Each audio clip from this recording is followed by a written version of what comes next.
7th, 2026 at 5:02 p.m. Approval of agenda notice for the deletion of any emergency item and or deletion of any item. Everything looked fine to me. I move that we accept the agenda as written. I second it. All in favor? Aye. Pledge of allegiance. I pledge allegiance to the flag of the United States of America and to the republic for which it stands, one nation, under God, indivisible, with liberty and justice for all. Okay, roll call. Chair Dianaa Kersey. And Chairman Rice, Vice Chair. Member Laura Shivers. Okay, public comment and discussion. Oh, I have some. Come on up, Darcy. What? Are you talking bad about me, a kid? No, ma'am, never.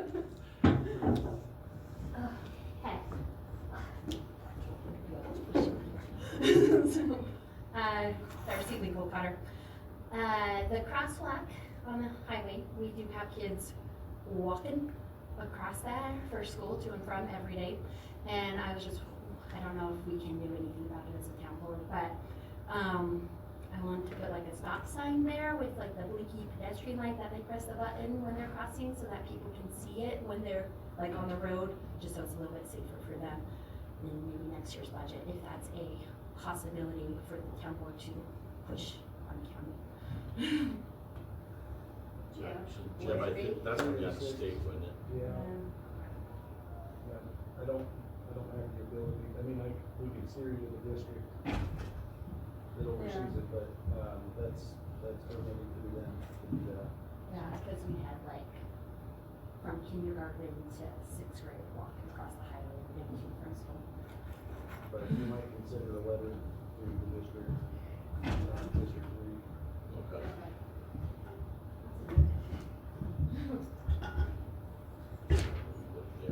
Yeah. Jeb, can you use the microphone? Great. Thanks. Might not give me until closing public comment. Trying to get some stuff opened up here for you. We can do that. We can do that. Wait until closing if you want. Yeah. Neil's here now, so we're good. Okay, anybody else with public comment? Sure, come on up. I'm sorry, I'm late. I don't know if you talked also about at the schools how a lot of the lights are out, and all around town too. So I called Nevada Energy, and they came out and fixed one person's light, and then they fixed another one, and that person didn't like all that light. But the school ones are all still out, and also in the morning, a lot of the kids walk to school in the dark to the bus for Battle Mountain, and people have come to the school and given us those orange vests because they're worried about kids getting hit in the dark by the trap. So I don't know why they didn't fix ones at the school. Someone said something about they didn't have the parts and they were gonna come back, but they never did. And I don't know if you guys have dealt with this or. Oh, yeah, we've been trying to figure this out.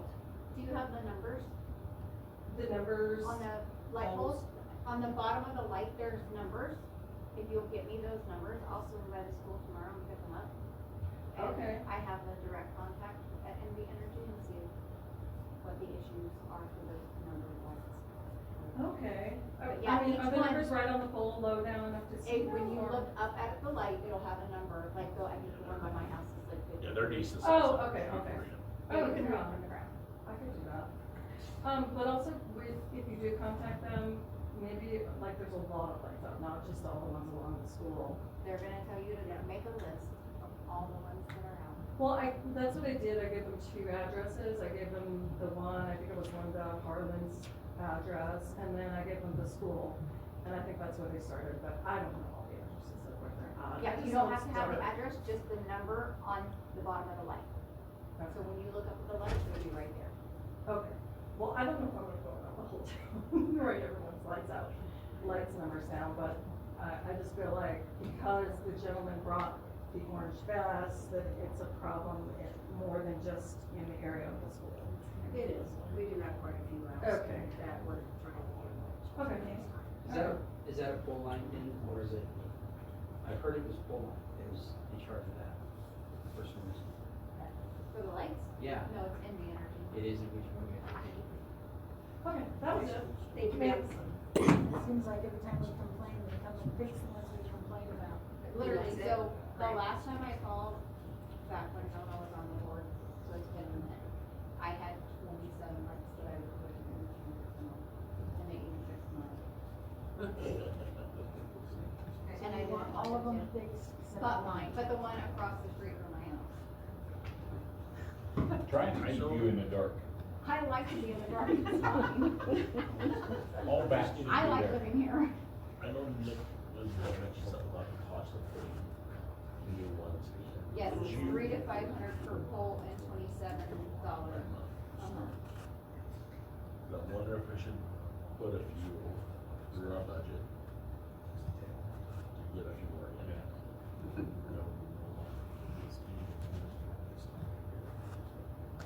I know, like I say, I know we need one at 306 and annual. So we know we need one for sure.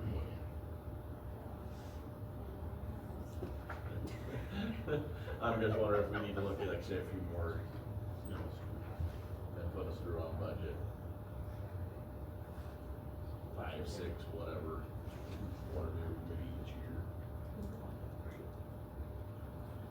want like a runway or what? No, but there has been people that have complained that there is not enough light. There's not enough light. I was coming down In certain Eureka, spots. Eureka at 6, I almost hit a guy. And I was going under the speed limit, thank you very much. Well, But he was if- headed for the parking, you have to go to work, and he was wearing dark. I was like, And that's came their, out of nowhere. people wearing dark clothes are just stupid at nighttime.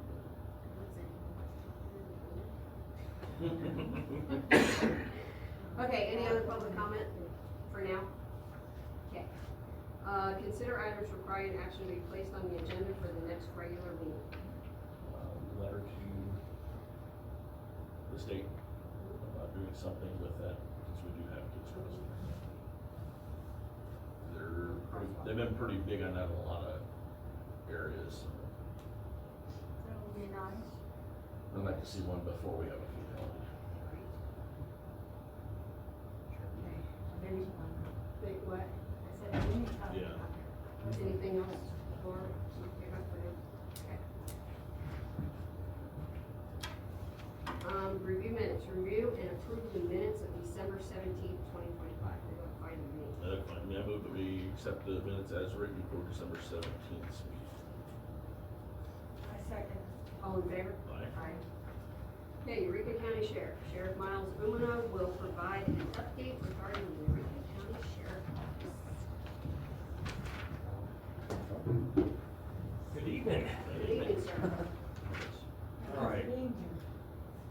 Hey, the weather was starting to turn. I was like, I hope it doesn't start dumping.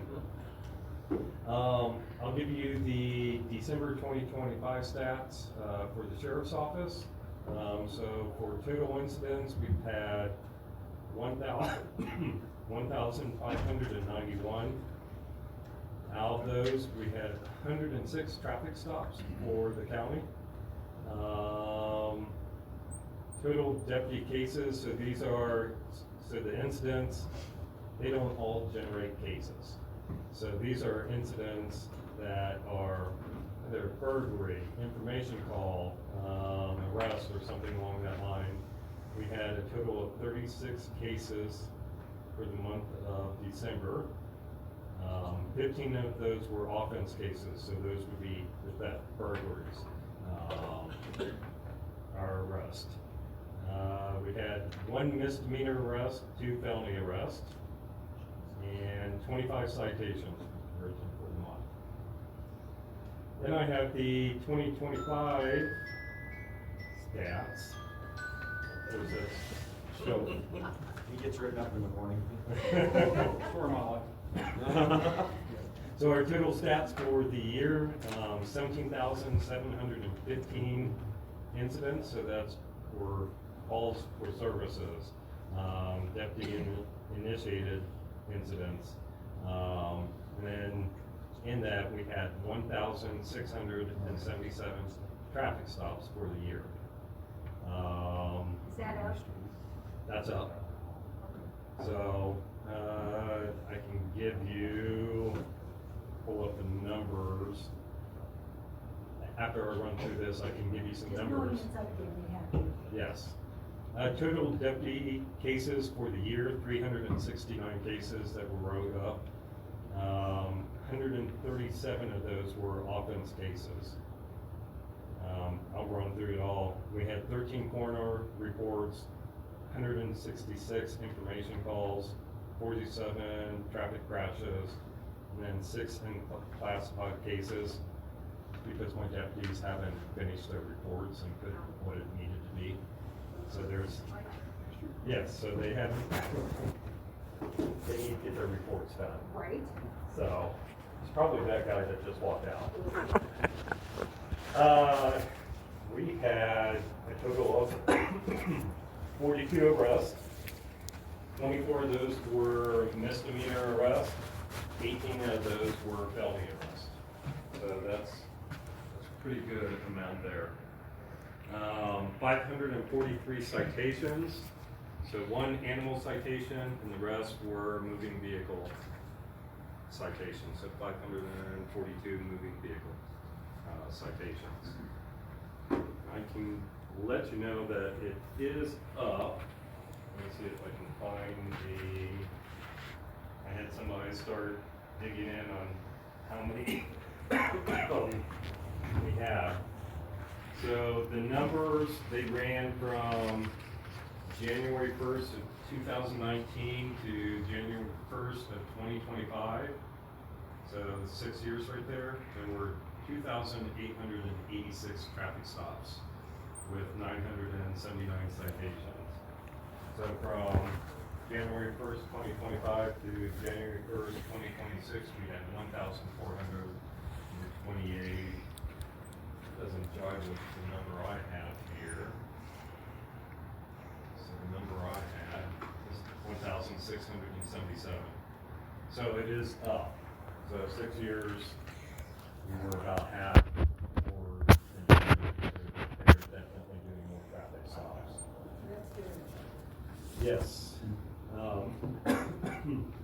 I will tell you, Will, last night, well, this morning, couldn't sleep, so he decided to go out at 3:30 in the morning and did numerous traffic stops on traffic.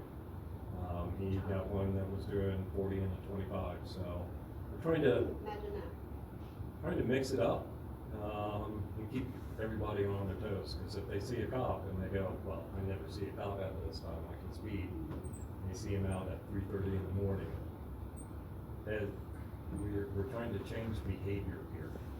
So, we're giving them the latitude to, okay, I see there's a problem here. So he's doing a split shift today. Came on in the morning and he's going to work the rest of his shift. Not going to be an all the time thing, because that'll lead to burnout there.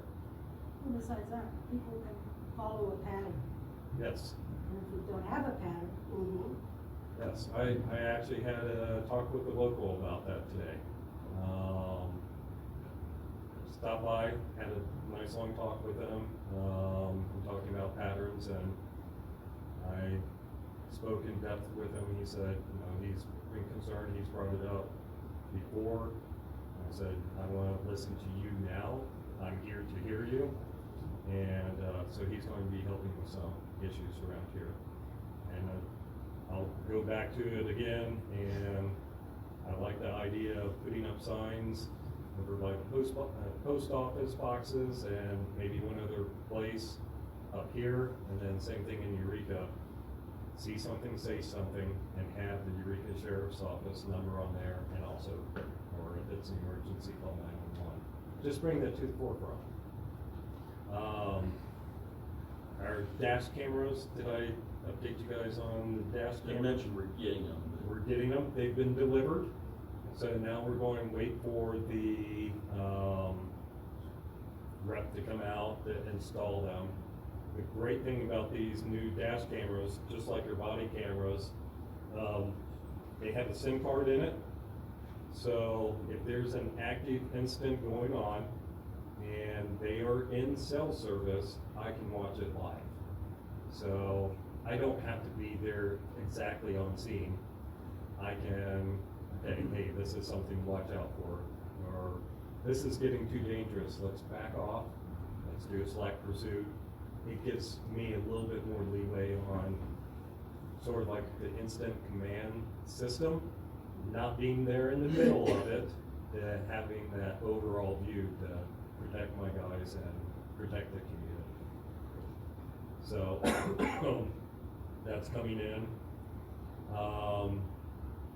HR, Sergeant Shove and Supervisor Bundy, Claire Bundy is my dispatch supervisor. They are working with, we have a system where you go in and put in your application online. It's throughout the county, it's countywide. So if Jeb has a position, it gets placed on there. It's called NeoGov. NeoGov is going to be connected within our system it's called Vetted. And so somebody puts in an application, we say they're eligible, we like them. All the information that they've entered on NeoGov gets transported over to Vetted. And Vetted is our background system. So we'll be able to, we'll make it a lot easier for people that are applying for the sheriff's office. Going to tie it in with fire and also EMS and also search and rescue. The problem that we've had with this, I don't want to have a volunteer or even a casual person have to do a personal history survey like for law enforcement. Ours is a lot more in depth. It's about 40 pages. Somebody does it, and it pushes people away. They don't want to volunteer. So we're in the process of sort of, well, we're condensing it down to make it easier. And that's been one of the biggest hurdles that we've had with getting our search and rescue team back up and going. It's just, technology is great, but it's also a burden. So we're trying to get that set up so that we can get our search and rescue teams back up and going. Because I've had volunteers put in for up here, I've had it down there. We just don't want to give them 40 pages that they have to fill out. But we do have to do a background, because EMS, fire, search and rescue, they're dealing with sensitive issues there. So I'm actually looking forward to working with Christina on that. she's Make very it simplified. Yes, and we already have the system in place, so we're going to be building off of it. So when we first got this system in, this was one thing that we talked about. They can piggyback off of this. We're the guinea pig for it. So, you know how it is. You get thrown into stuff. And then we're going into budget season. Jeb and I are going to be sitting down and having to build out our budgets. You're going to yours, I'm going to have to do mine. No, I'm just thinking about that red no button, I need to change the batteries. I'm not doing your budget. So we're walking into that, so we're going to have to review some things and see, is this where we want to have money allocated at, and we've been going through and really cutting out a lot of stuff. There's been some bloat that we've had to cut out of the sheriff's office. So, any question for me? Okay, awesome. Okay, thank Thank you, sir, you. appreciate it. Okay, Crescent Valley Fire Chief Jeremy Rice will provide an update regarding the fire department. Not a lot going on right now. We are in the middle of, got 6 people going through hazmat awareness. We'll be setting up our hazmat operations dates hopefully soon. And then we're looking at 3 other classes which will be more into the hazmat. Battery IQ, gets a lot more training on the lithium batteries in the cars and trucks. And then we'll be doing another one that's a full day for railroad hazmat. Since we've got the railroad in our vicinity, new railroad coming into the valley, it's something we really need done. Oh yeah, it's pushing forward. Is it really? Yeah. Should've done that a long time ago. Yeah, it's pushing. I had probably 30 people the other day come in for a bid walk on rail. Oh, wow. Yeah. So it's coming in. So Don't need, we're not big enough to look at that. So from down there, from Malawi, All the way it'll to be Malawi. it's a mile or two east of 306. okay. So it'll be over, it won't touch 306 whatsoever, and it comes down. I haven't gotten a full route yet. We're still figuring that out, because there's people that want mutual money for property. and- Oh, of course. But it's coming down to Control 1, so. Hi. To where? Huh? To where? From Malawi to Control 1. They're gonna put a rail spur in, so. We'll make it, and there'll be a lot less traffic on Gets 306. rid of those ore trucks off Yeah. the roads. Oh, really? Yeah, you won't have more trucks anymore. Yeah, you do that, the ore trucks go away. Wow. So That's that's a gonna great help. idea. Huh? That's a great idea. Should've happened a long time ago. Yeah. So. Are they gonna be But yeah, so presenting we're- to the commission about it, or? Yeah, right now it's still in the planning stages, but, yeah, 'cause I've already mentioned that it needs, we need to know fire, EMS, law enforcement. We gotta know what's going on, so we know how many crossings, where everything's gonna be at, that kind of thing, so, yeah, they will eventually have that. So, but with that, again, we'll get the railroad hazmat training, through the fire department too. I've got 6 that wanna do that class within the department, so. We're getting more training, we're pushing for it, so. I like to hear that you're working, training with the lithium batteries. Yeah. for the electric cars, because it is different. And we got a lot of them to run through here. And it's not just the electric cars, it's cordless Yeah. equipment, cordless tools. One lights off in your truck, you can put it up. Hmm. Can't even live it. So it's gonna be a good training for us. It's a small one, but it's good. It's just getting the idea. So, and in my budget for this next year, we also looked at, I put in there for, it's basically a big tarp that we can put over top of them, tuck it in, put the sprayer underneath and just let it go. So we're looking at a few things that we definitely need for the year. So, like I said, it's budget season, so Jeb will hate me here. I provide recommendations and it goes uphill from here. Okay, Jeb will hate me, then Mike's really gonna hate me. No, Mike likes to see progress. I do, I wanna see progress, I mean, but we just gotta be a little bit conscious about it. Things. We don't get everything today. Just ask for it. Get it on the agenda. Ask this much, Gilly's this much. Lisa? Have there been any incidents? We've had a couple controlled burns called in that were reported as toxic. I'm not sure exactly what they did at that one. I wasn't at it, but yeah, it hasn't been bad. I think we had 3 last month, and that was it. 2 accidents and 1 controlled burn called in. And then this month so far, we've only got the 1 control burn that was called in. So that's it so far. We're doing pretty good.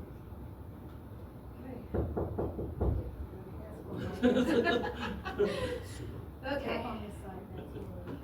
Let's move on, fiscal year 2027 budget, discuss, approve, or deny items for the fiscal year budget.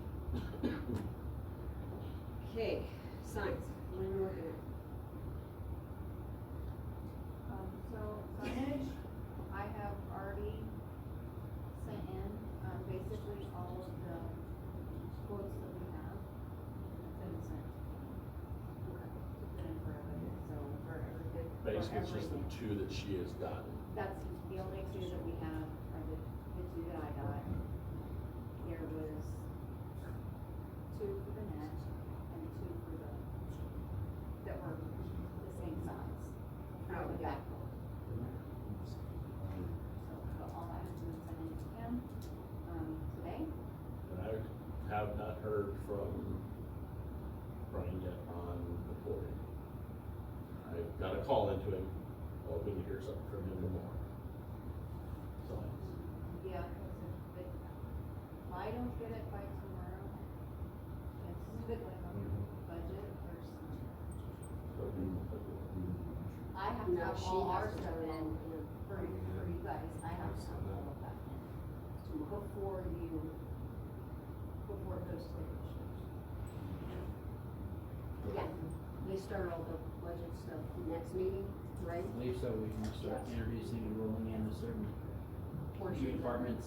Yeah, and I think, I don't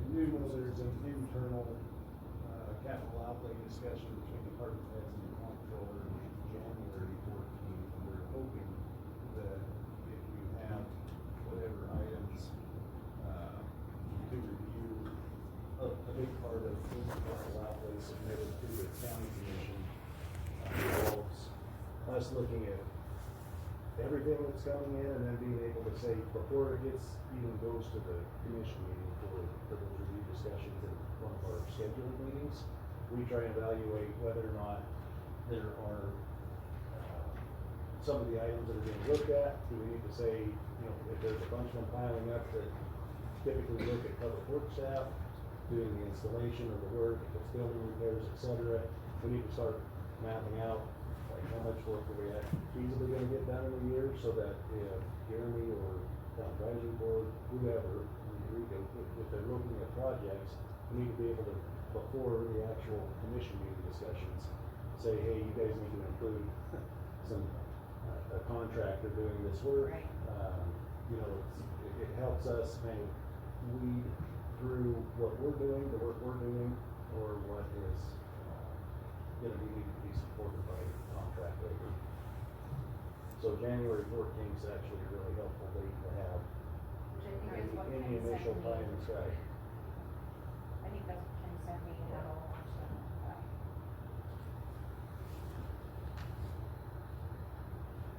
But on another note, the exercise equipment was ordered today. Yay.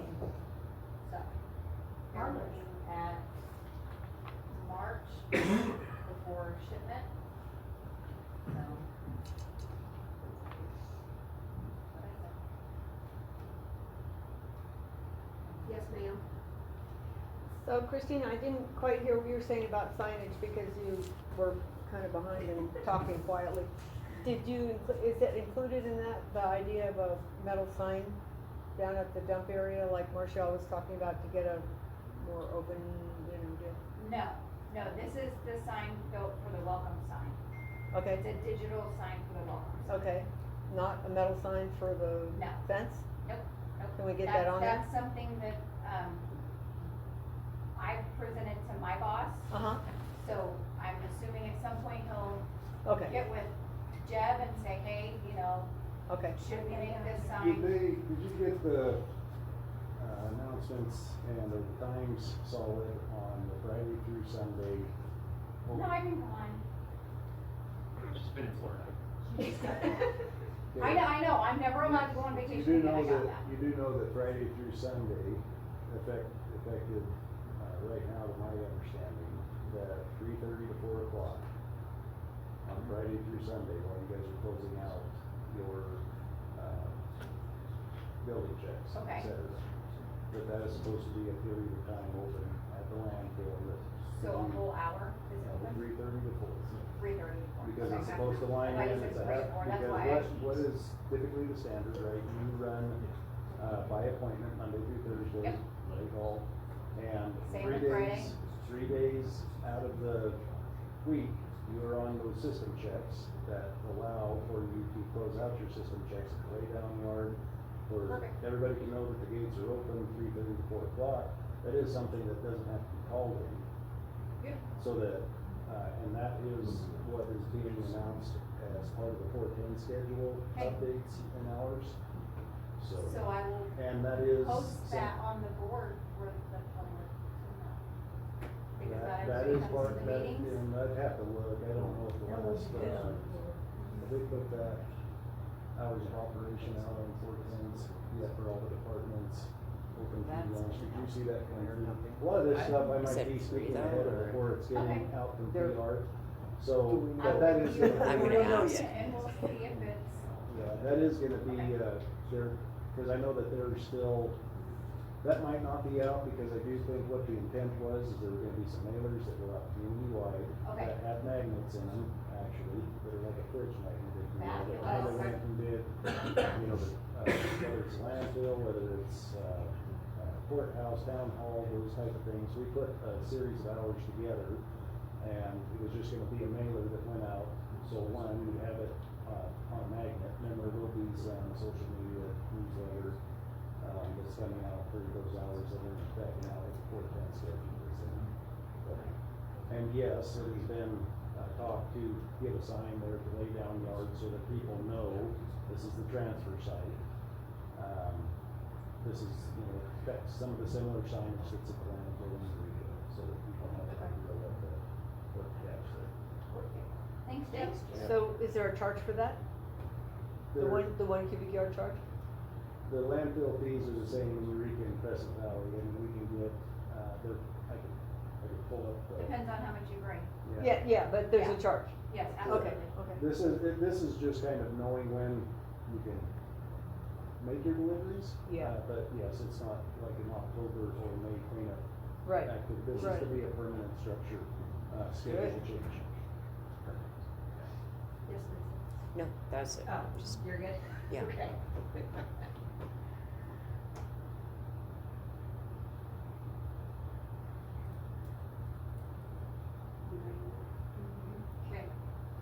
Okay, Commissioner meeting update. Update for January 6th, 2026.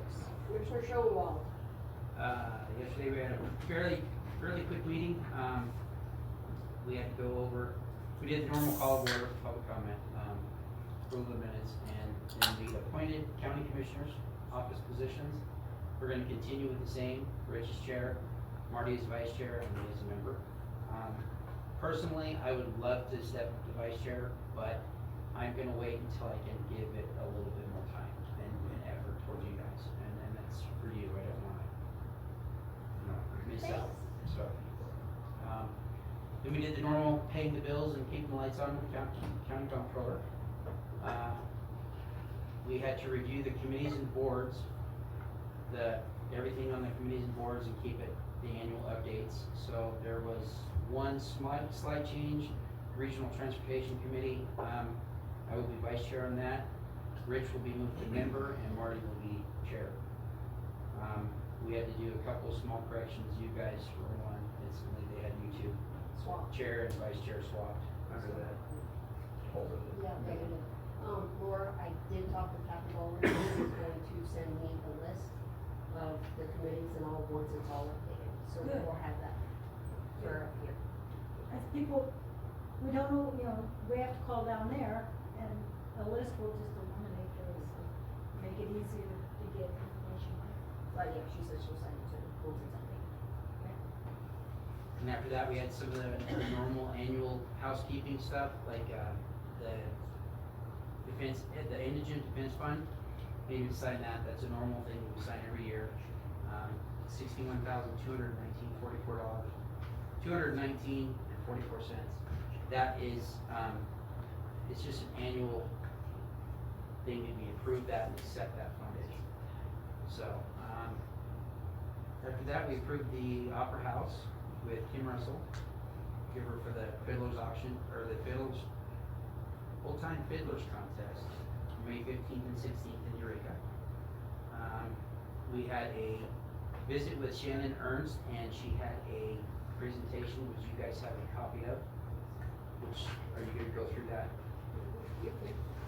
I'll let you go through. Laura, you asked for you before.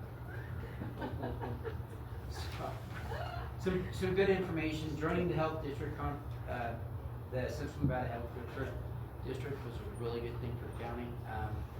How many counties are involved with that, Jeff? Is it 3 or There's 4? 4, and then you have the city of Dawn. Yeah, I Okay. think it's Mineral, Pershing, Churchill, and Eureka, In the city of Fallon. and the city of Dawn.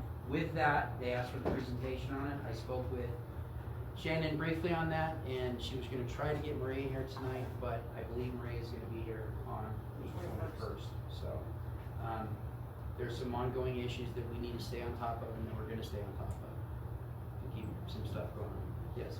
What's Marie's last name? Menjivar. What? Menjivar. Menjivar. Thank you. Which is good to have a contact. There was a brief discussion on some of the septic systems, how to get information on that. Maria is the contact, and Jeb as well. And that was a big part of that discussion of chiming in on this, is just, what they really wanna do is make sure that, yes, Marie is a contact, Shannon Ernst as the interim administrator, they don't know how long she might be able to stay in that role. I wish she'd stay there forever, because she's very active and on the ball to try and make sure that if people are looking for the information to, whether it's to permit a septic or cottage licenses, those type of things, they're an active health district.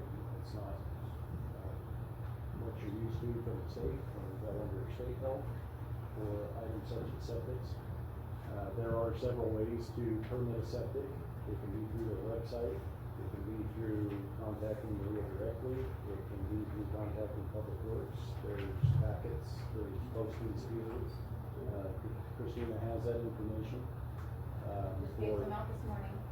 Yeah, and, there's a lot of ways to get connected to know what the permitting is, give directions or instructions, if you will, for the layout of septics. But they wanna make sure that the resources they have are connected to Crescent Valley. And, there's one thing I'll talk with Christina about later is making sure we probably move to a Microsoft Teams platform for the town advisory board meetings here. Even if they can't attend in person, there's a lot of times they can attend virtually. If there's questions or complaints, they can be received at that time as well. One of the things they want to do also that Shannon mentioned is streamlining and making it easier and more efficient, so that it's not such a battle to get things done. So, Yeah.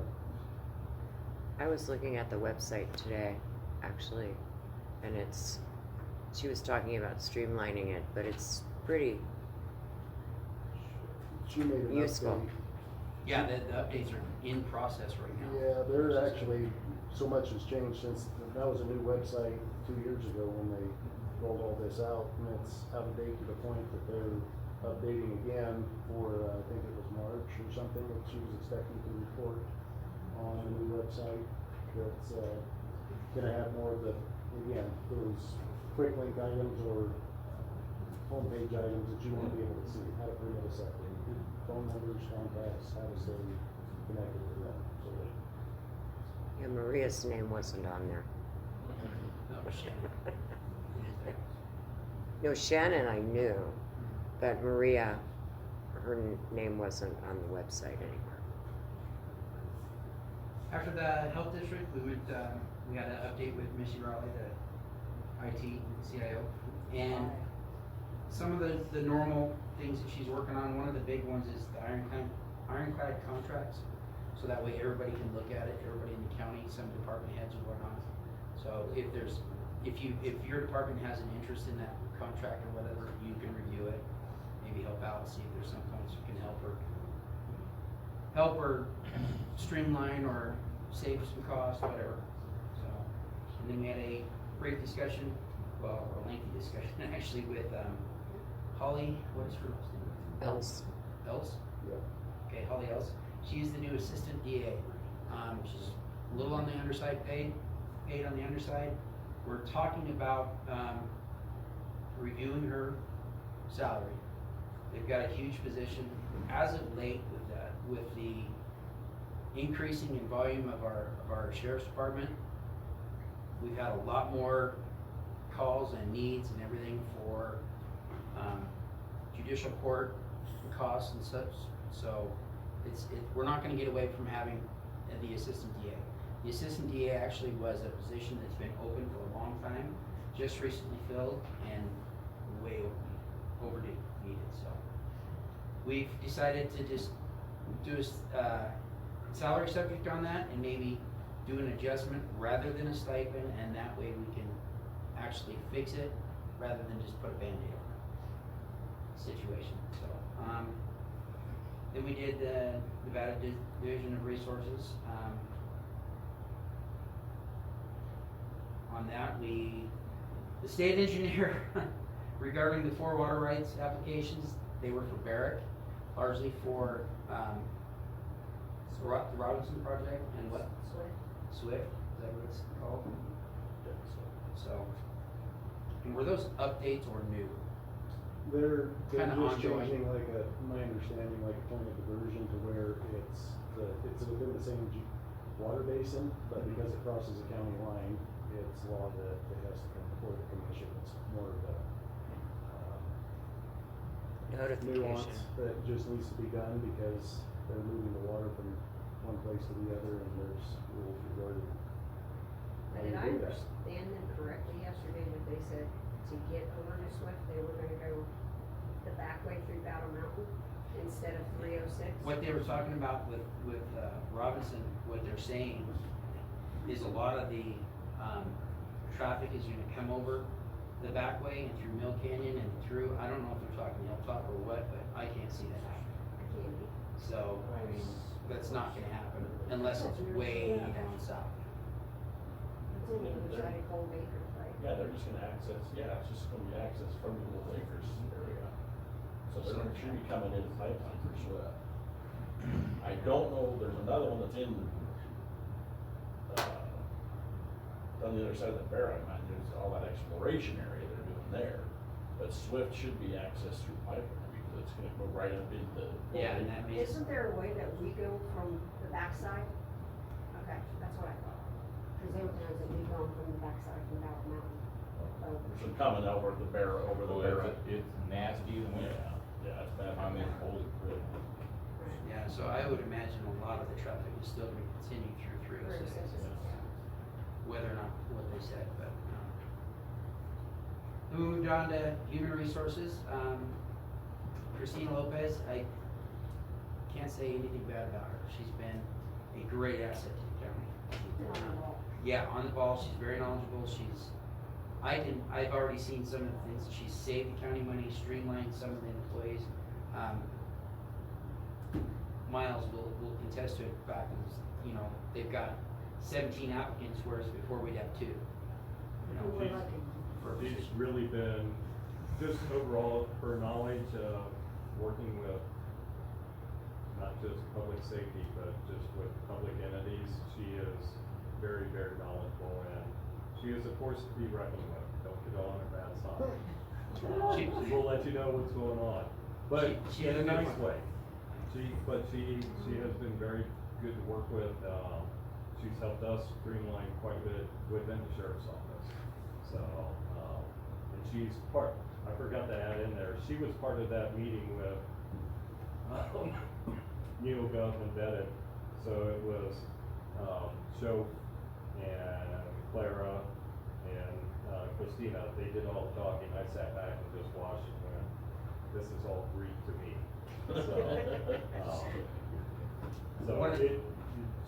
She is, I will have to say, when I took her on the county tour,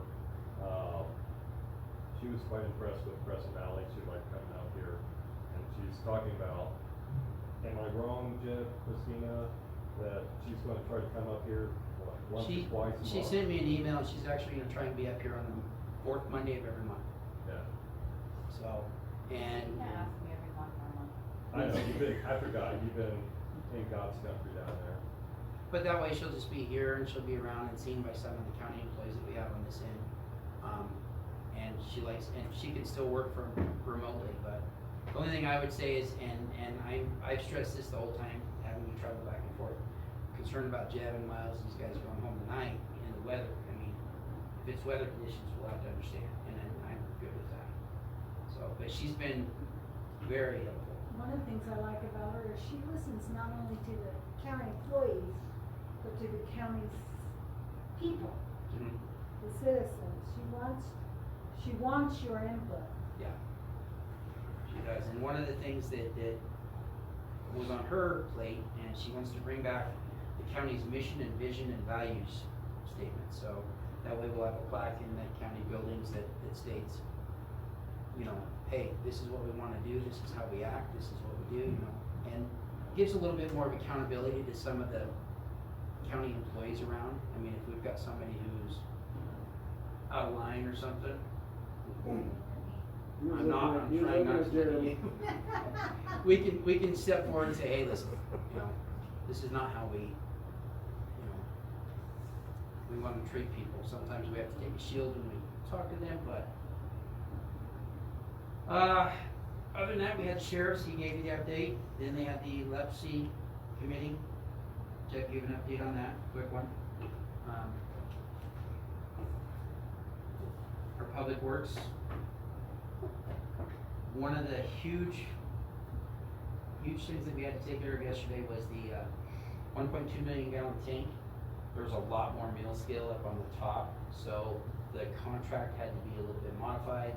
There's gonna be a lot, what was that, 168 more man hours? Yeah, they performed the work already. It was a change order to the effect of $78,000. Yeah. It originally came in at 128 when they're just recognizing what they think they're gonna look at to have to do.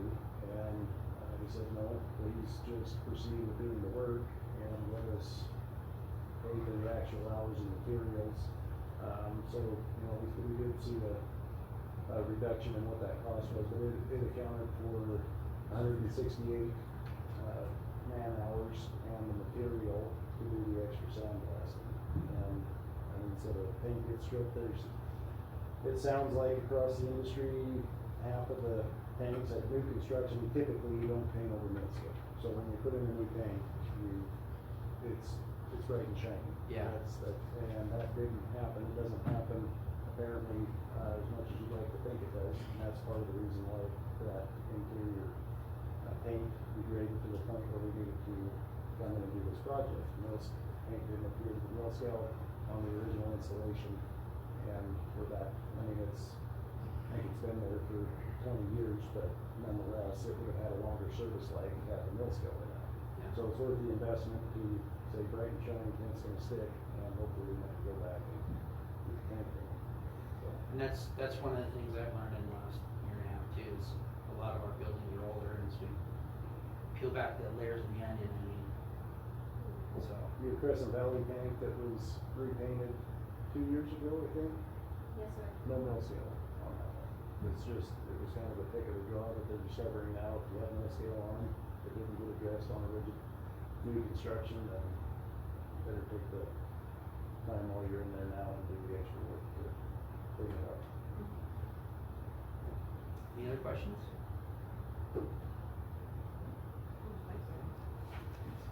Okay, let's move on. Correspondence, review and discuss correspondence, and if needed, place any topic on the next agenda for discussion or action.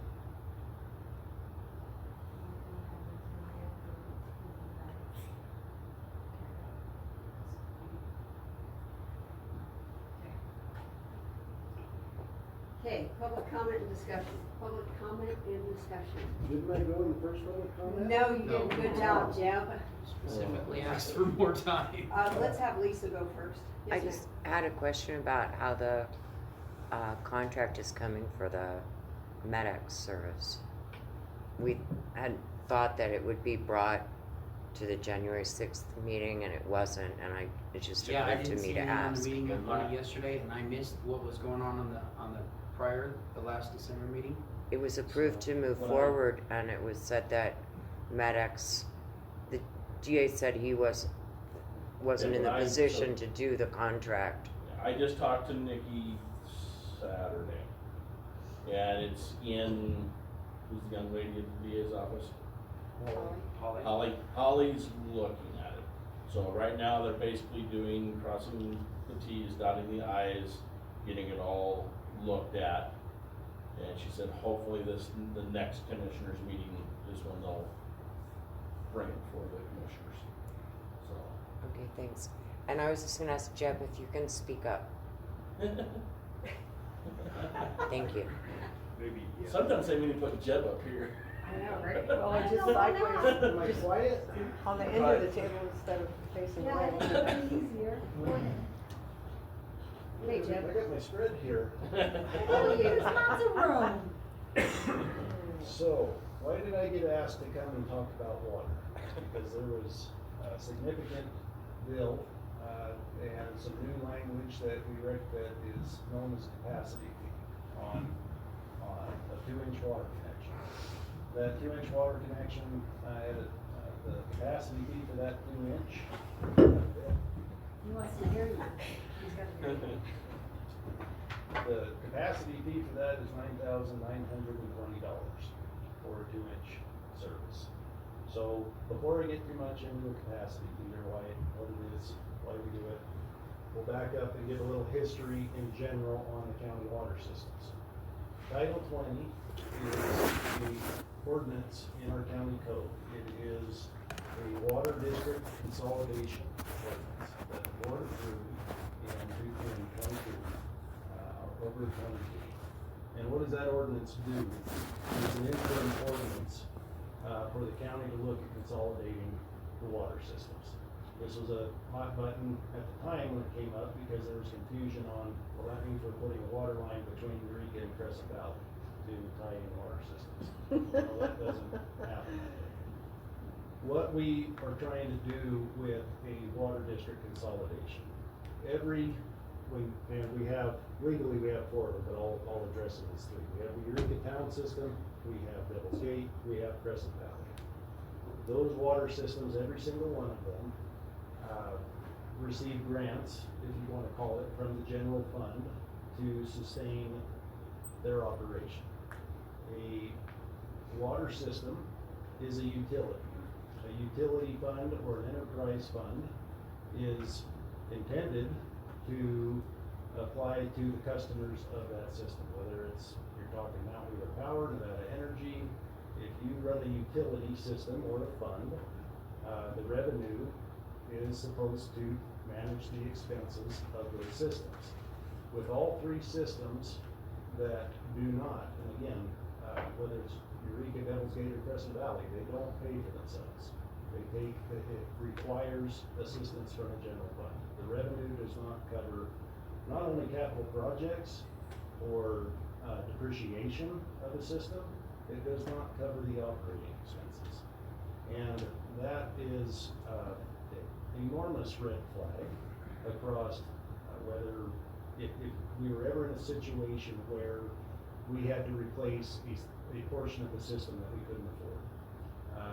Or we need to apply for specific funding because, not all counties are fortunate as Eureka to have a general fund to manage some of these things. They have to go out for SRF funding, special USDA fundings, low interest loans. We do not want to be in that position. One, by law, again, we are directed. That's why I get to be the whipping post of the bad man here. That's my job. I need to tell the board what does it cost to run a system.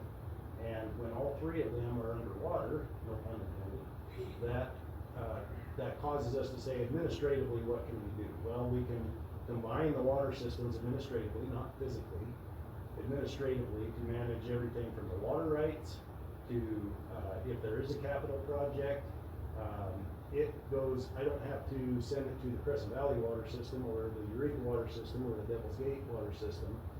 I send it to the Eureka Town water system, the Eureka County water system, because it is a combined water system at that point administratively. And when we can receive, whether it's grant funding, or we're operating a big project right now in Kobe Valley off of a grant, at that, if there are grants to be had, it goes into the one fund, the Eureka County water system. That is the intent. That's why that ordinance in 22 was passed and approved, so that we could set milestones for what it would take to do that.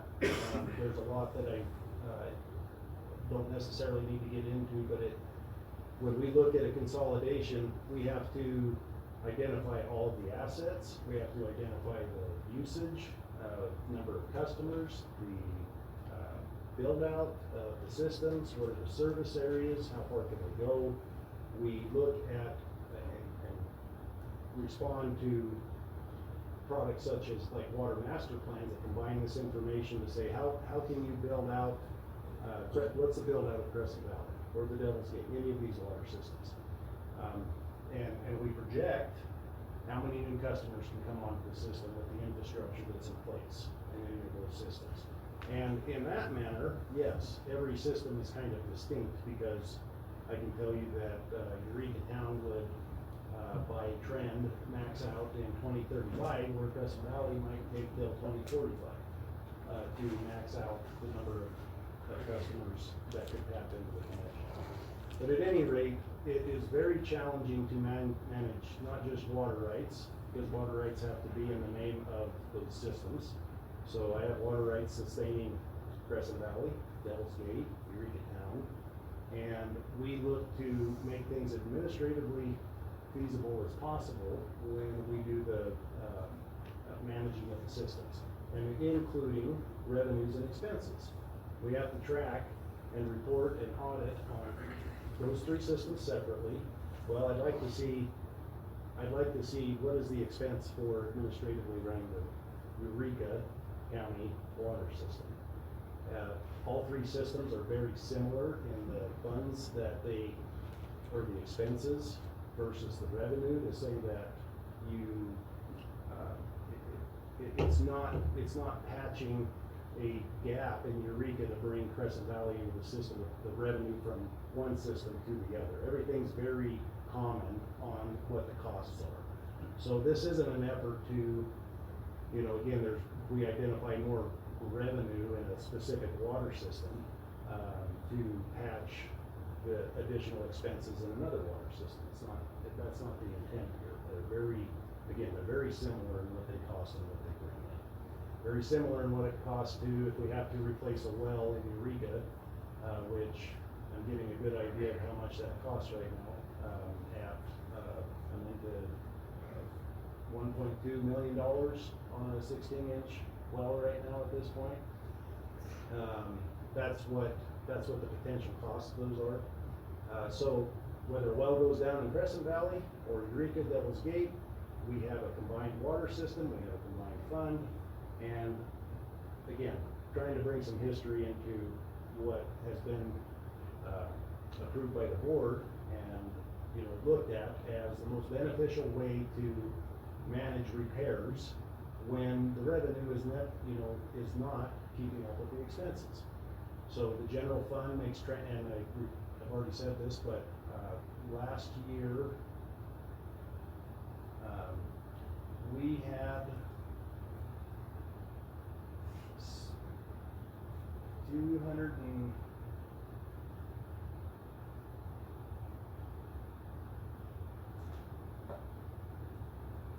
there was a $253,000 gap between operating costs on what it costs to operate the system and the revenue that was coming in. And that is operating costs. That's not capital projects. That's not repairs. That's the day-to-day employee wages, power, electricity, those type of expenses we call operating expenses. And the user, what we would say is the usage fee is intended to at least cover those operating expenses. What you actually pay a month on your water bill. We want it to at least cover operating expenses. And when we look and at that rate, that is a 50% increase that would be required to balance that out if we are operating an enterprise fund. We are saying we are going to cover operating expenses. Don't worry about any of the capital projects or major repairs or $1.2 million well replacements that ever happen. If we just want to cover operating expenses, we have to raise usage fees 50%. That's what the math tells us. So in November of 2024, there was a hearing, there were adopted increases to the water system, not on usage, but on what we call a capacity fee. That is the tie-in to the system. And so the capacity fee is a one-time charge. It is paid for by new customers, by new connections only. It isn't, again, it's not a usage fee, it's not a profit fee. It goes to allowing users to pay the share or the burden of that new connection to the system. So that's what would say to depreciation capital projects. And Dale, I'm doing my best not to bore you to tears. Well, you're not boring me. I want you to understand the method to the madness. Absolutely not boring me. That is far from it. So, the study that when we accepted the water master plan, they have all this information, capacity fees that are charged to pay for current and future facilities. If you have to build out the system, why do you have to build out a system? Because people are plugging into it. You have to pay for pipe additional expansion of the system. That is the intent of a capacity fee. And do we pick a number out of the air? No, we don't. It is calculated through a formula that takes the current replacement value of the county water assets. And right now, if we looked at what we could gather on the total cost of the county water systems, for the purposes of this conversation, $40 million. For Eureka, Devil's Gate, Crescent Valley. You want to go and replace the service pipe in the ground, the wells, the arsenic treatment plant, the storage tanks, you're running at $40 million across those systems. And so what the formula is on the capacity fee is they then take any of the money that was ever used to attain that $40 million worth of assets. If it's grants, if it's something that was paid for by the general fund, if it was built by a developer that the county then adopted. Dale, you mentioned well. How many people, our county, Crescent Valley people paid for that well. So where does that fall into this? I'll talk about that. So, and if I need to do the research and find out how much I wouldn't hear, but how much we paid, why are we having to pay for this well that we've already paid for as a community? So I'll talk about that. So when they figure the capacity fee, they take the total current replacement value, they take out all the general fund payments that have ever been made, the grants that have ever been made. They make all these adjustments and they come down to a number that's called a buy-in cost basis. And that $40 million number goes down to $4 million by all of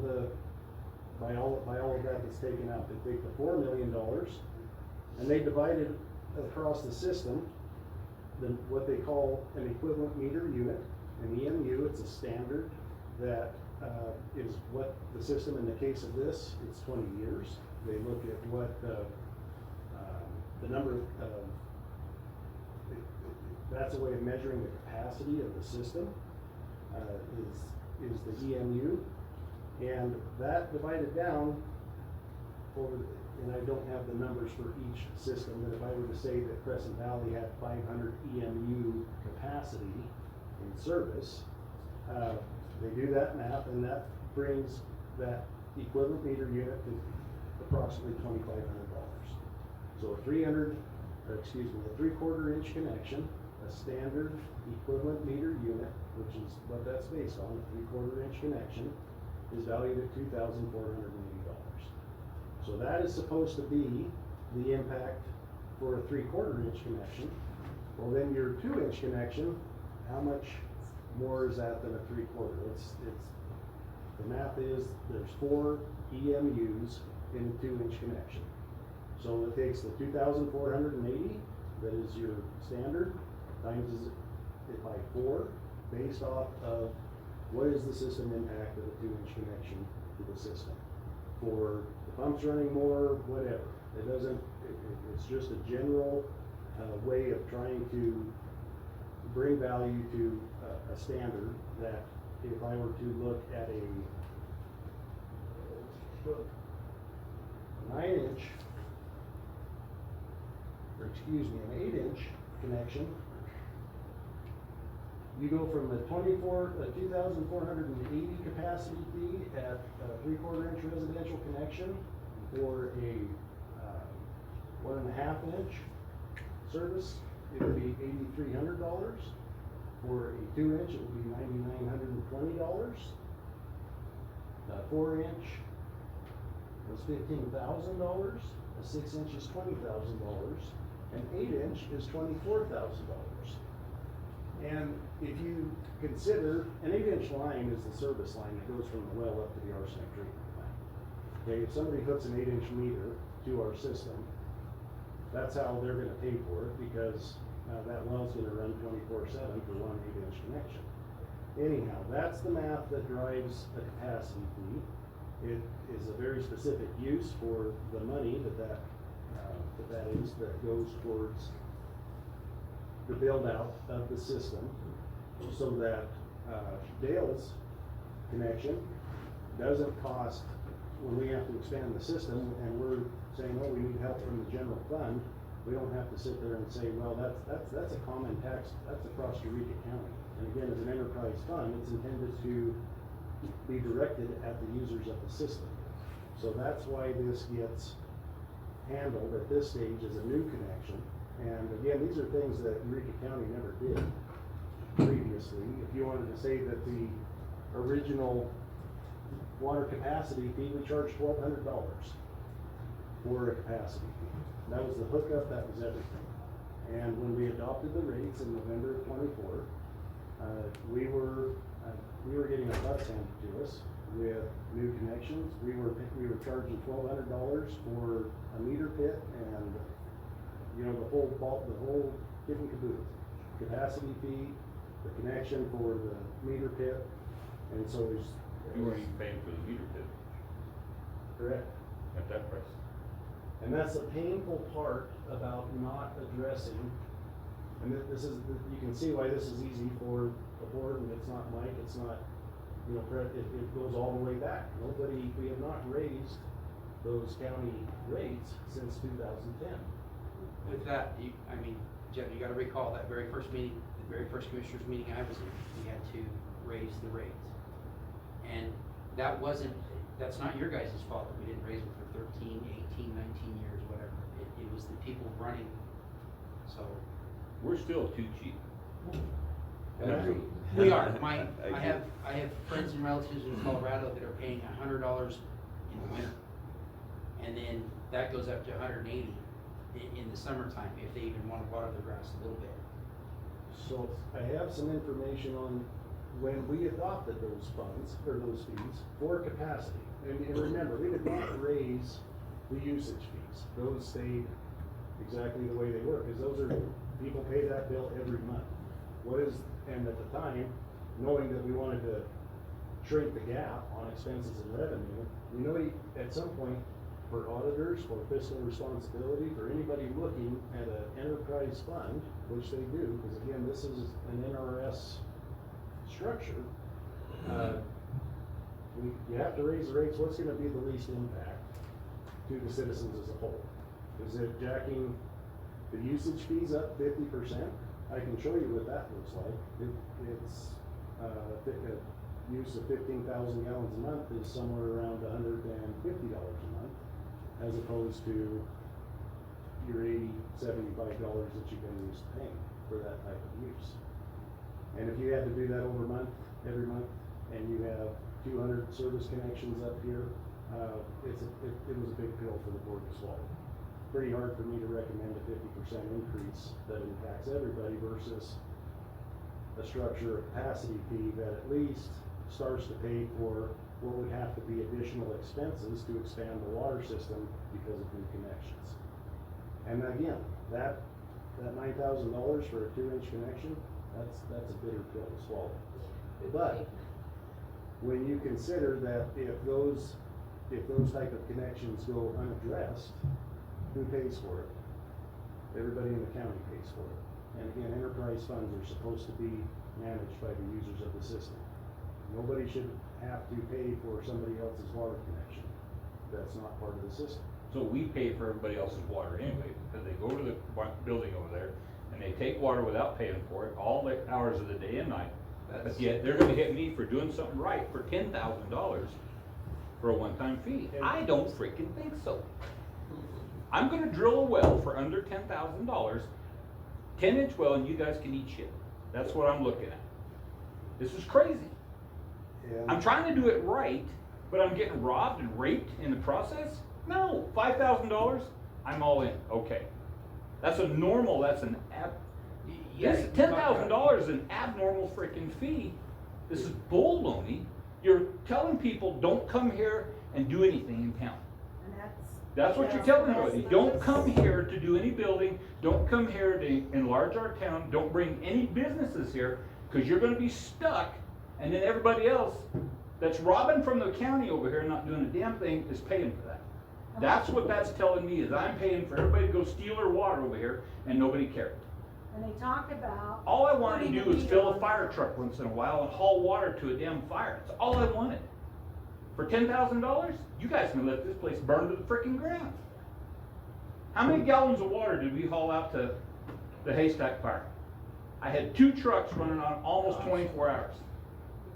And then turn around and have to pay $10,000 to help fight the fire? All we were doing is volunteering. Horseshit. Horseshit. It's crazy. Well, that's. All I wanted was to be able to help fill trucks, because the county was giving me shit for going down there to get water. We were stopped by her helpful hand and giving me a load of garbage about going into the county to get water. So what we're doing is we're lining up at a pit that's got a 1-inch hole through a 2-inch valve and trying to fill 9 freaking trucks.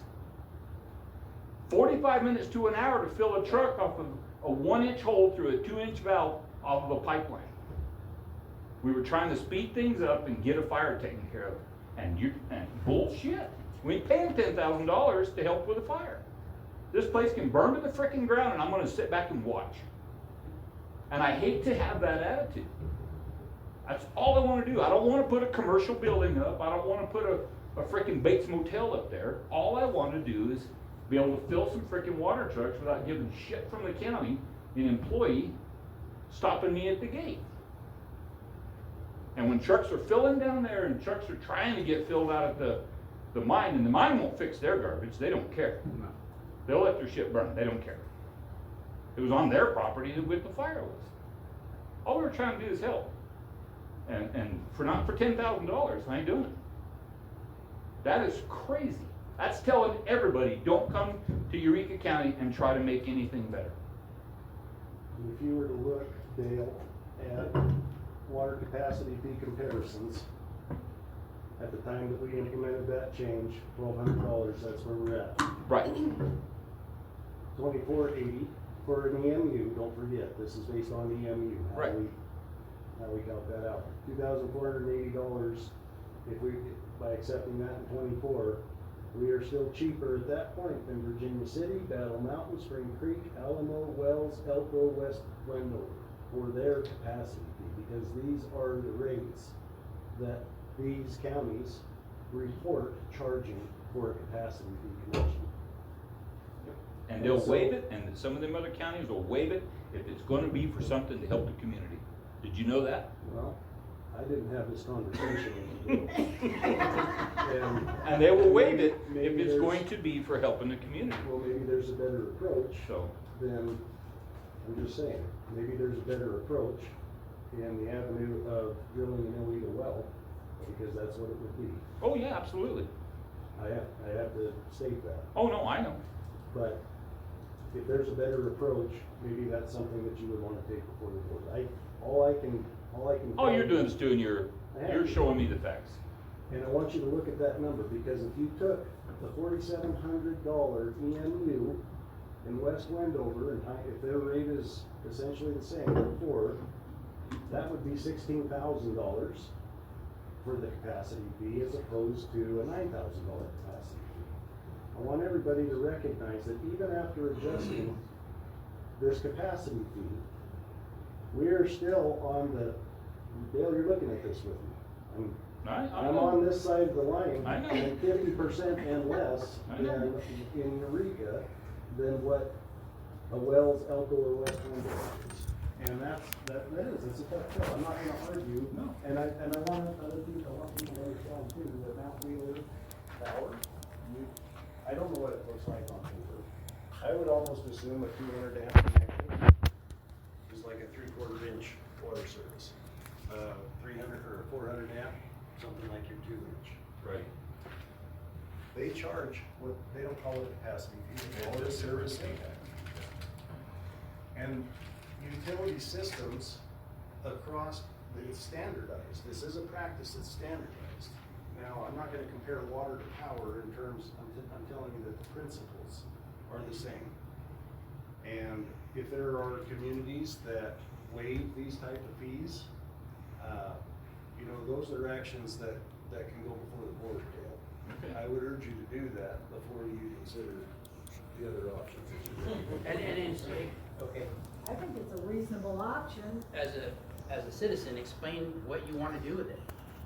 and what you have done with it in the past. And what you have, I mean, this community would not be the same without you two. I mean, and no offense, and I don't mean to bring up other bullshit, but these guys just donated a trailer. I was for a gonna say, bounce the house. timing of this is absolutely wonderful. that Yeah, you can- horrible. You can do, well, I'm being facetious. That we can have this conversation after we recognize the service that you obviously do to the community. We try. We're not great, don't get me wrong. We're just a business. And But I Dale, live here. I sure you do, and I wish I could have a conversation with everybody the way that I do with you, and I wish that everybody that had an issue with that type of fee were trying to do with that what you are. And the bottom line is, the rest of Crescent Valley isn't Dale. I'm I'm telling not you. gonna I'm completely support that statement. Sometimes it is easier to have a conversation with people who aren't completely honest.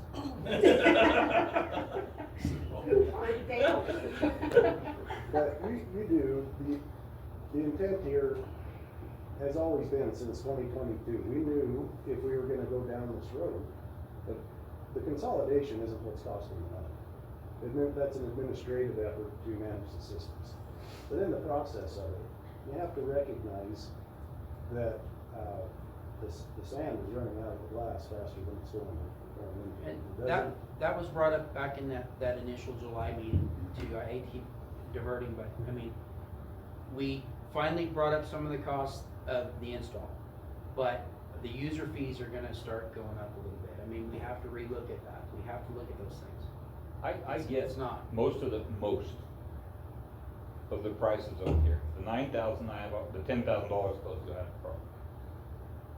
There's other things. Cut the asphalt. Why in the ever-loving shit in 2026 are we cutting asphalt to go underneath the stuff anyway? That is so far outdated, it's unbelievable. Because the water line's in the middle of the road, Dale. No, it's on the side here. If, But for go from one side to the other, they have a little round pig that's about 5 feet long. You lay it down, set it level, and turn an air hammer on. It goes and goes clear through the other side. So you don't have to cut. I can go through the side of a railroad car with them damn things. And we're digging up roads to put a water line from one side to the other. And the price I of don't those things are. understand that stuff. And that's not on you. well, Dale, I don't Tell have them that. the price of it. No. I It's, can't, if I were to. It's $1,200 bucks. If I was to contract something like that though, I mean, again, Yeah. you're a resource in a community that is not observed in other places. right. You have the capabilities of, and that's the frustration of it. You have the capabilities to do the work that on paper, we have to charge an account for. No, I And you can understand. see, again, you could go and poke into a line under in the method that you just described, you know, without trenching through an asphalt road. I can tell you that I wish that there was a water line on either side of the road, or that there was a service connection And to there's every lot. And there's absolutely no way you can do that. No. And that was considered when we had the pavement maintenance, because the cost of putting meter pits at At every every vacant lot That's absurd. we couldn't do it. So sure, sure. So I gather, and I completely understand where you're coming from. And it's your just, it's not, frustration with it. it's not with you, I understand that, please understand this. Frustration is not with you, I see a $10,000 bill for putting water on a lot that we're gonna use once in a while. I don't use it to wash trucks, I don't. It's not like I'm putting a commercial building up in we're gonna have 100 hotel rooms there, I'm not doing that. But if I was doing that kind of stuff, I could see it, but. No, and maybe it's, these are the type of things that can be, conversation.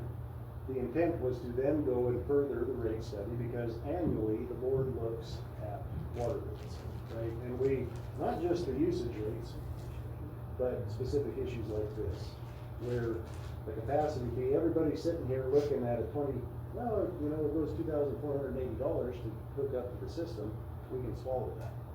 When you start coming down the road. Oh, yeah. And we start expanding and, putting the multiplying factor in, and that's when it So gets- my next, and because I said I'll just drill a well, I was a little frustrated. So anybody might not know, I was frustrated. So I'm gonna set 2 frac tanks out there. I'm gonna have a 3/4 inch line put over there with a float on it, and I'm gonna set 2 frac tanks out there, and it'll be just full. And I got a 9-inch pump, and I will fill my water trucks with a frickin' pump. Frac tanks are on their way. And then I will have above ground storage. I have no I still gotta pay issue- for the water I anyway. have no issue with that. But it But that's just- not, and then again, recognize the system of that 3/4 or 1 inch or whatever you end up deciding to do. If you're doing that, I'd say 3/4, because again, even for a 1 inch, goes to 49.60. Right.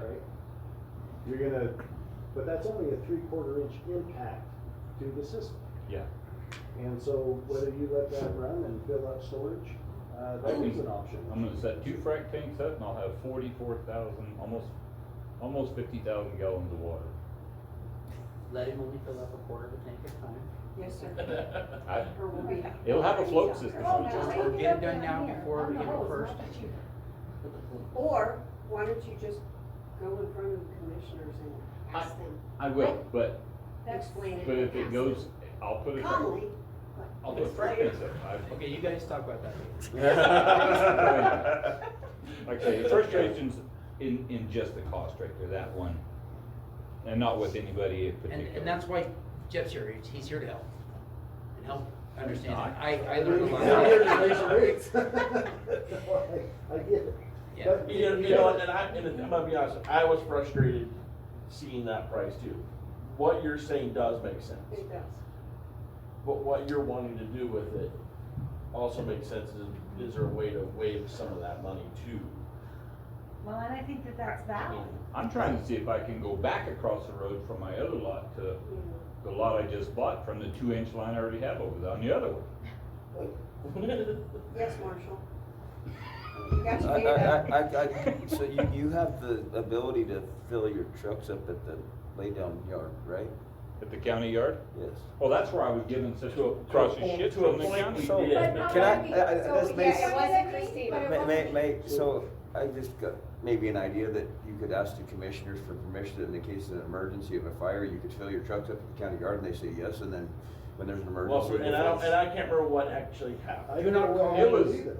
And Call I'm me the gonna next tell you day. something, that if I had a phone call, if I knew that that's what was going on. It was a late at night, and never when the gates An are open. emergency is an emergency. I've never been, when I got a chance to call her, it's never been an issue, and tell her why. If you were ever, as a private individual, in response to an emergency or that the county was addressing, even at the fire department, and they are unable to get into the yard, things are backed up, and you have to tap into a hydrant, of course, that's a 4-letter word on any sunny day. That's not what this is, it's an emergency. Right. And I would hate to see again, even if you looked at it from that standpoint, from understanding, and if it was a staff that incorrectly, I just want to run Steered over you. him. I told him I was gonna run over him if he didn't move. that was inappropriate, then assess whether you still need what you're wanting to do with frac tanks and Yes. storage. Because it is not prohibited to obtain water in the event of an emergency out of a fire hydrant. Well, my frustration was with a county employee that got short with me, and I told him I was gonna run him over if we didn't move. And I would have. And I'm gonna be honest, I mean, that, again, I came in after the fact, cause I was out of town and all that stuff, Right. but, I mean, it frustrated me too, because by the time a truck would be filled, he could be here and back. Okay, I'm giving in, I'm So- confessing here, I was in line behind Uncle Mike, trying to get filled off of that 1-inch freaking pipe, and I was in 63 and said, F this. Yeah, there's Went to 150 PSI, Right. this, sorry, not now, county. I was into town with 63 and back out there at the ASAC fire before Mike was done filling. Yeah. But I do want you to know again, before you consider any of those plans, and I reported on this in the commission yesterday, we still have capital projects that we're looking at that include the card lock for Crescent Valley. That is still in, And that- it's not rolling, but it's still in motion. It is in motion, and we are trying to develop that for a commercial water fill stand, that's accessible by the way down there. And again, those type of, because we can manage something like that. We got an emergency, you have a card lock, the fire department's gonna have a card lock, or a code for that. You know, it's not even an issue at that point to get. And the reason that there is any degree of reservation about using the fill stand, of course, at the county yard, is it's treated water. Treated water, yeah. And that's been a goal to take that headache away, because we have to report that metered usage, and that also drives up the costs in some of these studies. And we do, we have when we're gonna come back to the wells that you spoke about, okay? And I don't have the exact year, but I wanna say 2009, 2011, there were 2 wells drilled, one at the laydown yard, one at the arsenic treatment plant. Yes, there were wells there. Whether they collapsed, whether they met their useful life, whatever well you were referencing, I don't have a record of it. Since it could have been even before 1996, when I believe, probably around that time is when the county took the water system over. I believe that's because right after is when they put the tanks and stuff up there, so.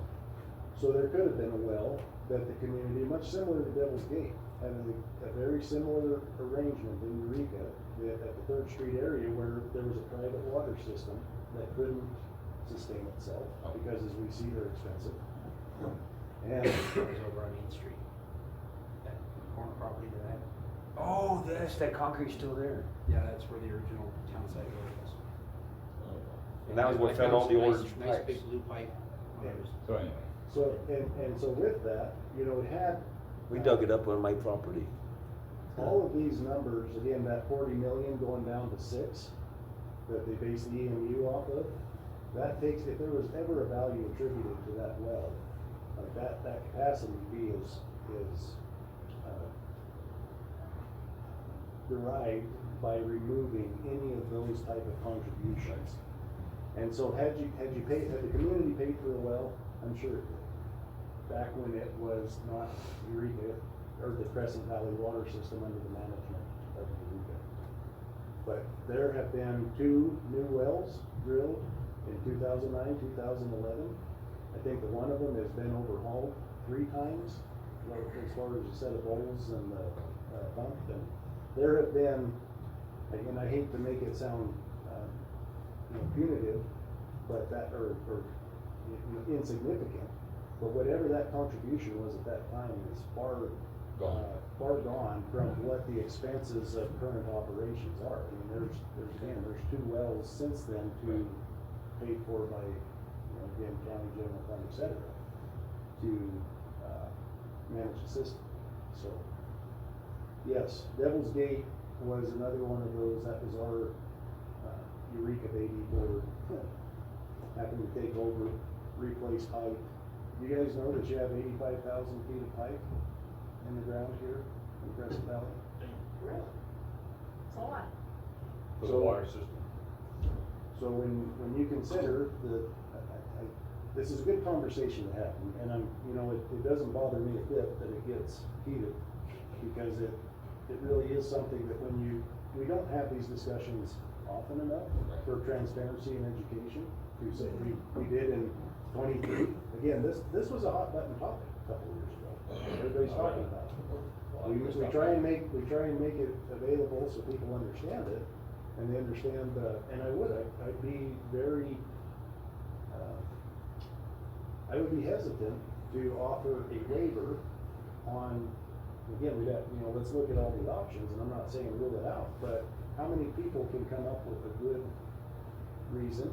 Well, it's precedent, right? Well, I'm gonna use this to water the park, or what do we do?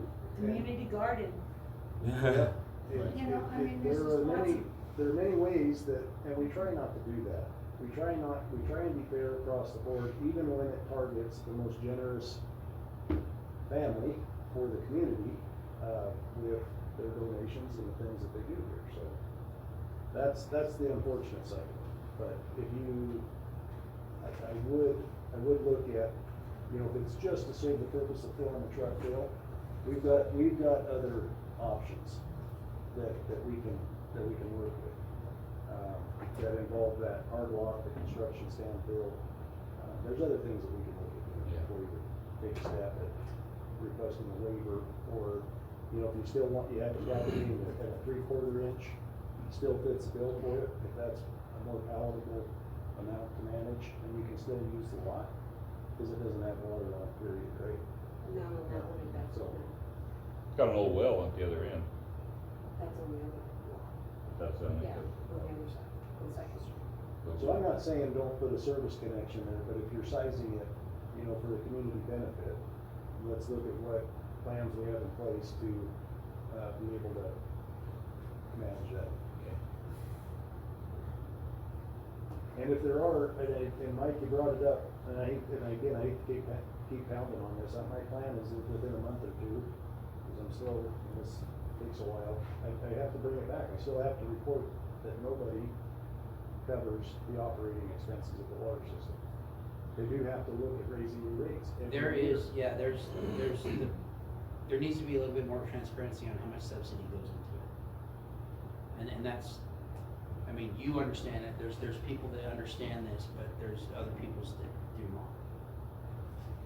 And that's gonna throw Jeb right in front of me. If they knew, Huh? people would be baffled if they knew how much gets subsidized for the water department. And it's not just the water department, the water, the trash, Oh, yeah. the EMS, the fire department, there's a lot here in the county that we're fortunate to be able to help And we don't pay anything for it. our own residents for, yeah. There's a lot that we do. There's a few things that need to be raised. But that's, Well, one thing that needs to be So- done is to get we talked about the card lock That's on the in, water. Yeah, that is That in has motion. got to be done, That is because still in motion. there are That so is- many people I know that are stealing water. and If you see something, say something. And I'm If gonna I go say ahead and something to open them. another can of worms. I'm gonna be as transparent about this. Right now, that needs to look at being a non-potable, water system. Delivery, that to acknowledge that the county doesn't take the responsibility for what people, do with the water after they take it from that site. Oh, yeah, because after you take it from that side, as soon as I put it into my tank, you don't know what's in that tank. I can't, and I'm not, when we do this, the intent is, I have this has probably been updated since then, and Doug, Dale, we do our best to track unmetered water accounts, so no, we don't have a way of knowing how much water they take. Well, we don't have any way of knowing, like I said, what was in that tank, and so they get home and they get sick from the water, they go back to the county. So I don't want anybody to be surprised when you see an unpotable card lock that takes the place of what your community is using. And that's good stewardship. We need to I'm sorry, it's frustrating to look at those things that inhibit growth, but what type of growth do you want here? We want the right, You want the right growth. and we're trying to stop, and that falls in line with all the septics that are coming online, people that are not, okay, kick me, whatever. the people that are doing it irresponsible. You know, that needs to change. If you want to invite growth, you know, there's gotta be some rails to it. We live in a beautiful county that don't have building codes. That's why There's a downside. We live in a beautiful county that doesn't have building codes. And there's a lot of stuff that gets done because of that. It's a double-edged sword. It's a great thing for the guy that's gonna build and build right, but it's not a great thing for the guy that's dumping his sewer out on the ground and letting it run into his neighbor's yard. There's a double-edged sword. Well, that's why we had to make a decision. Do we get electricity or water and septic legally? We spend our money on water and septic. You just saying you bought a bunch of. Yeah, I'm gonna get electricity this year. I know that this was a lot to take in, it's hard for me to try and articulate when we try and split out fees, like I don't want that money, Dale, to go to, you know, on a capacity fee. It's not meant to pay the power bill. No. Right? It's meant to pay the build out of the system to accommodate growth that you Right. want. But, you know, when somebody else comes in and their idea is that 3-story building or something to that effect that requires that type of water, hey, they're the ones that are, again, adding an additional expense that you shouldn't have to pay for that. Right. And, you know, the usage fees, I want you to understand that usage fees that you're used to pay, whatever it is, the $30, $40. you know, the base fee, we've got to get to a place where we can say someday that the operating expense, again, paying the people, the power, the lowest rung that you can identify as an expense, you have to at least be able to say that somehow the system tries to keep up with it. And I would always look at those major capital outlay projects. You know, we have to look at the general fund, we have to look at grants, we have to look at other ways to, you know, pay for those type of infrastructure improvements because they're millions of dollars. And if you try and pass millions of dollars onto capacity fees, again, we tried to go from 40 to 6. I mean, there's a lot of effort into this, into trying to say, we're not trying to shove off a $40 million water system. So. Anyways, any questions from the board or from the audience? I'm happy to. Lisa, did you have something? Yeah, I just wondered, are there municipalities that their infrastructure costs are paid for by the populace that you know of? Where it balances, where No. it actually. No. There's probably not, no. They're gonna come closer than ours, but nobody pays for it. And that's because of the volume. Generally, water systems is a utility struggle because it is managed by a board who really wants to take it easy on the, and here's another thing. If you wanna consider a number, consider affordability rates. The increase that was suggested, again, we took the capacity fee, and if we were to accept the usage increase that we were talking about, you combine those two, that comes to 1.5% percentage of your median income. Eureka County has a median income of somewhere around $70,000. This uses census data, but this is still how it manages whether or not these rates are affordable. A county or a water system cannot impose unreasonable rates on its customer base. And what is unreasonable? USDA defines it at 2% of median household income. And these rates, if they were fully accepted, would still be within the guidelines of affordability per USDA. I think it comes to like 1.7%. So, you know, that's a lot to chew on, but you need to know the numbers. Yes, Marcial. I remember seeing a report from the county years ago about the different water systems and the cost.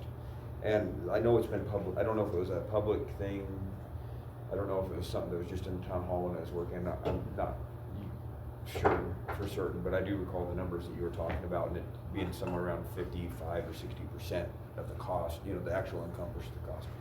So there's that. And then I had reservations with the whole combined water system just simply because of the minimum amount in Eureka compared to the minimum amount in Crescent Valley, our elevation differences, the dryness differences, all those. And so I don't know how that's all penciled out on like a per gallon basis or anything like that, or how that would get done. And then also I'd like to comment, I think there are unfortunately a lot of things that have been passed up on where 15 years ago, 16 years ago now, when they started that increase with the water fees, and then it stopped. It did. And realistically, it should have been going up 1 or 2 or 3% a year to at least try to help keep up to offset some of the expenses. But Marshall, you bring up a good point, because had the county kept the 3% CPI rate for increasing the water fees since they stopped, it would be exactly what the study shows your rates should be at today.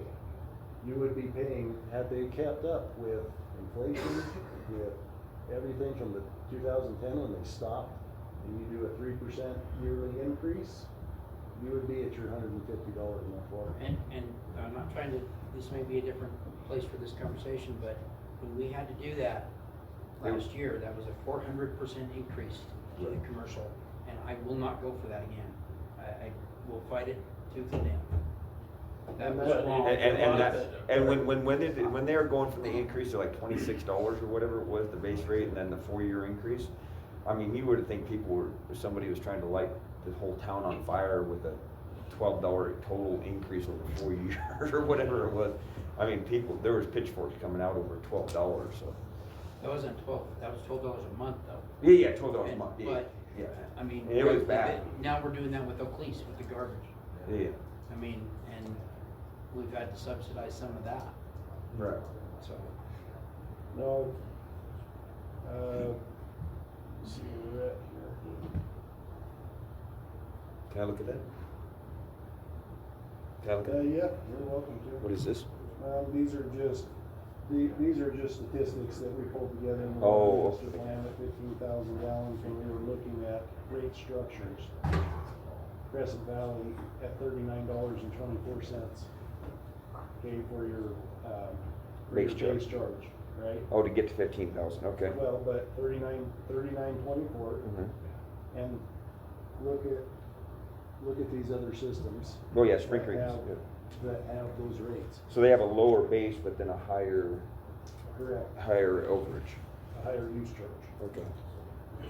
And water's expensive. But I hate to tell everybody, we're still literally the cheapest place that has water. And capacity fees at the rates that they were accepted at, you're still less than 50% of the standard across Nevada with those capacity fees. I know we were surprised that the water rates were so low. Coming out of Oregon, we were paying $75 a month for water in the 80s. They got more water than God. So. Anyways, if there's no other questions, then I don't have any other public comment. You guys heard the new hours at the landfill, and I don't think I have anything else. And as soon as I know when they're effective, I'll put it on the board. Yeah. Thank you so Call much. the office, Christina, I'll call on that, them. and you can get, they probably haven't sent that out yet, but it's the letter, you know, hours of operation, even here at the town hall in Crescent Valley, so that you know days of the week and times, fridge magnet, kind of He thing. gets called me at 6 o'clock in the morning. You have no idea, she usually won't call me. Thank you, Jeff, for doing that. You're welcome. Appreciate it. It was actually Makes a lot of sense. educational. Okay, so let's consider items requiring action to be placed on the next, or on the agenda for the next regular meeting. Did you send the letter for the At this crosswalk? date. Right. Maria, Right, yes. and that's will go on this one, Yeah. And commissioners, normal stuff. just normal stuff. Okay, all right, adjournment. I make a motion, we adjourn the meeting at 6:47. Second? All in favor? Aye.